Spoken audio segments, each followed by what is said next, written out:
മിശിഹായിൽ പ്രിയ സഹോദരങ്ങളെ, ഉയിർപ്പ് കാലത്തിലെ ഏഴാമത്തേതും അവസാനത്തേതുമായ ആഴ്ചയിലേക്ക് നാം പ്രവേശിക്കുമ്പോൾ ഈശോ സ്വർഗാരോഹണത്തിന് മുൻപായി ശിഷ്യന്മാർക്ക് പ്രത്യക്ഷപ്പെടുന്നതാണ് പശ്ചാത്തലം.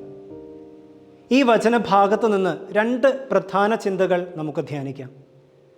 45-ാം വാക്യത്തിൽ പറയുന്നു, വിശുദ്ധ ലിഖിതങ്ങൾ ഗ്രഹിക്കാൻ തക്കവിധം അവൻ അവരുടെ മനസ്സ് തുറന്നു. 3 വർഷം ഈശോയുടെ കൂടെ നടന്നു. ഒത്തിരിയേറെ കാര്യങ്ങൾ ഈശോയിൽ നിന്ന് പഠിച്ചു. എങ്കിലും അവ ഗ്രഹിക്കാൻ തക്ക കഴിവോ ഒന്നും അവർക്കുണ്ടായിരുന്നില്ല. ഈശോ അവരുടെ മനസ്സുകളെ തുറന്നപ്പോഴാണ് ദൈവിക രഹസ്യങ്ങളെ ഗ്രഹിക്കാൻ അവർക്ക് സാധിച്ചത്. ഈ തുറവി നമ്മുടെ ജീവിതങ്ങളിലും വളരെ ആവശ്യമാണ്.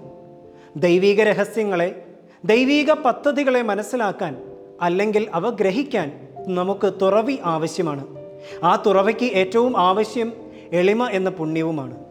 അല്ലാത്ത പക്ഷം എന്തു തന്നെ കണ്ടാലും കേട്ടാലും മറ്റുള്ളവർ നമ്മുടെ പോരായ്മകൾ ചൂണ്ടി തിരുത്താൻ ശ്രമിച്ചാലും മറ്റുള്ളവരെ മനസ്സിലാക്കാനോ അവരെ അംഗീകരിക്കാനോ സ്വീകരിക്കാനോ നമുക്ക് സാധിക്കുകയില്ല. നമ്മെ രക്ഷയിലേക്ക് നയിക്കുന്ന, നന്മയിലേക്ക് നയിക്കുന്ന ഏതൊരു കാര്യവും സ്വീകരിക്കാൻ കഴിയാതെ പോകും. ആ തുറവിയുള്ള മനസ്സിൻ്റെ ഉടമയാകാൻ നമുക്ക് സാധിക്കട്ടെ എന്ന് പ്രാർത്ഥിക്കാം. രണ്ടാമത്തെ ചിന്ത ഇതാണ്.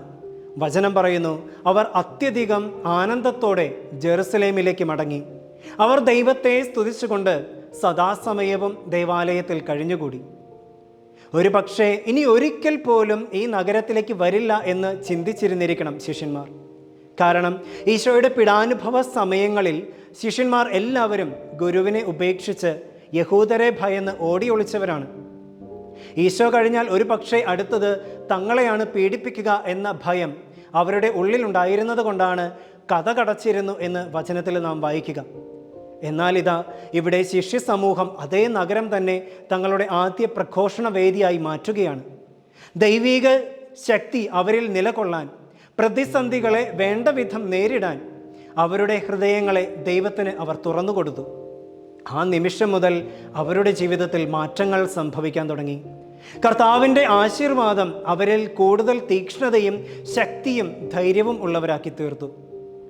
സ്നേഹം നിറഞ്ഞവരെ, ഈ ഒരു ചിന്ത നമ്മെ നയിക്കുന്നത് ദേവാലയങ്ങളിലേക്കാണ്, ദൈവവുമായുള്ള നമ്മുടെ ബന്ധങ്ങളിലേക്കാണ്. നമുക്ക് നമ്മോട് തന്നെ ഒന്ന് ചോദിച്ചു നോക്കാം, കൂടുതൽ സമയവും ദേവാലയവും ദൈവിക കാര്യങ്ങളിലും ചെലവഴിക്കാനായിട്ട് സാധിക്കാറുണ്ടോ? അതോ ഇതെല്ലാം വെറും ഒരു കടമ തീർക്കൽ മാത്രമാണോ? പ്രതിസന്ധികളുടെയും സങ്കടങ്ങളുടെയും ജീവിതാവസ്ഥകളിൽ മാത്രം ഒതുങ്ങുന്നതാണോ ദൈവവുമായുള്ള നമ്മുടെ ബന്ധം? ദൈവം നമ്മുടെ ജീവിതത്തിൽ ചൊരിയുന്ന അനേകം നന്മകൾക്കും അനുഗ്രഹങ്ങൾക്കും ശിഷ്യന്മാരെ പോലെ ദൈവത്തിന് നന്ദി പറഞ്ഞ് സ്തുതിക്കാൻ നമുക്ക് സാധിക്കാറുണ്ടോ? ഇന്നത്തെ വായനകളിലൂടെ കടന്നു പോകുമ്പോൾ ഈ ഒരു ചിന്തയുമായി ചേർന്ന് പോകുന്നുണ്ട്. ഉൽപ്പത്തിയുടെ പുസ്തകത്തിൽ യാക്കോബിന് ഉണ്ടായ ദർശനത്തെയാണ് നാം വായിക്കുന്നത്. യാക്കോബിൻ്റെ ദർശനം ഇതായിരുന്നു. ഭൂമിയിൽ ഉറപ്പിച്ചിരുന്ന ഒരു ഗോവണി അതിൻ്റെ അറ്റം ആകാശത്ത് മുട്ടിയിരുന്നു. ദൈവദൂതന്മാർ അതിലൂടെ കയറുകയും ഇറങ്ങുകയും ചെയ്തുകൊണ്ടിരുന്നു. അതായത് സ്വർഗത്തെയും ഭൂമിയെയും ബന്ധിപ്പിക്കുന്ന ഗോവണിയെക്കുറിച്ചാണ് അവൻ ദർശിച്ചത്. ഭൂമിയിലെ സ്വർഗത്തിൻ്റെ പ്രതീകം എന്ന് പറയുന്നത് ദേവാലയമാണ്.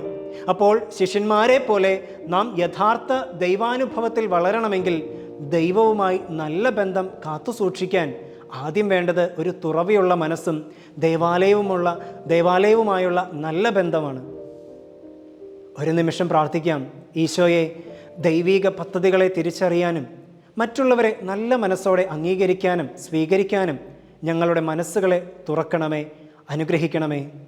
ആമേൻ.